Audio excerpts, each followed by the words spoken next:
La Terre a une formidable capacité de résilience, d'ailleurs c'est ce qu'elle nous montre. Et ce qui surprend beaucoup de gens aujourd'hui, c'est depuis quelques semaines, du fait de la baisse de l'activité des êtres humains un peu partout sur la planète, on a constaté une diminution de la pollution, toute forme de pollution, et là on sent qu'il y a comme une renaissance, et qui se fait même très vite. Et oui, la Terre a une capacité de résilience qui est vraiment formidable et nous le montre. Mais il y a des limites dans tout cela. Et c'est bien pour ça que ce phénomène s'est produit maintenant, car si on va trop loin, il y a des formes de vie qui vont totalement disparaître. Il faudra beaucoup de temps pour qu'elles reviennent. On n'aura pas ce temps-là. Et là, on peut rentrer dans une spirale qui mettra en cause notre survie en tant qu'espèce, déjà, ce qui est déjà engagé d'ailleurs.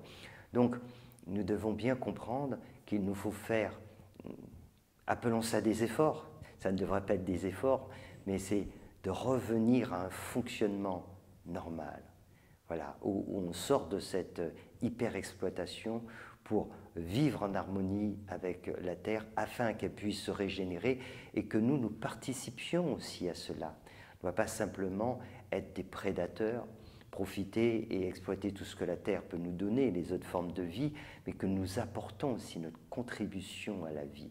Et si nous faisons cela, entre le moins de pollution et notre contribution à la vie, alors les choses peuvent venir vraiment totalement différentes et nous pouvons effectivement changer le cours des choses, mais cette fois-ci de façon très positive.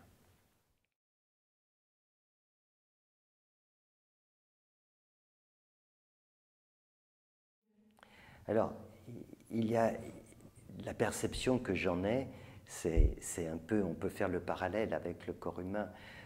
Quand on est affecté par un virus aussi dangereux qu'est l'homme, si on le rapporte sur le corps humain, on va prendre des traitements parce qu'à un moment donné, notre vie est en danger. Si cette forme de vie, disons-le comme ça, ce virus ou cette bactérie change dans son comportement et se met non plus à nous agresser, mais contribue au contraire à la santé de l'ensemble, alors les choses deviennent différentes. On ne va plus chercher un médicament pour le détruire, puisque à ce moment-là, ça n'aurait plus de sens. Donc, ce que je veux dire par là, c'est que si l'homme ne change pas son comportement, je crains fort qu'il ne sera détruit, et plus rapidement qu'on l'imagine, car ce qu'on voit se faire en ce moment, c'est peu de choses par rapport à ce qui peut se produire.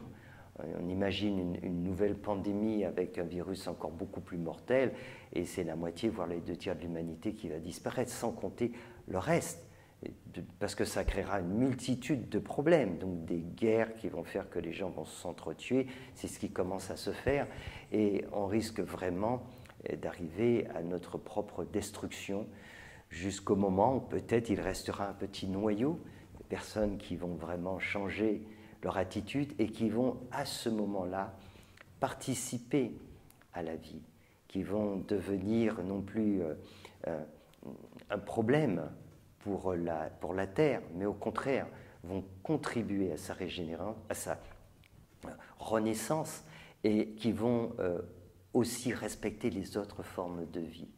Et c'est cela qu'il faut vraiment comprendre. Si nous ne devenons plus un problème pour la Terre, alors nous ne risquons pas ce genre de choses. Je ne vois pas du tout que nous serons affectés, que la race humaine soit en danger.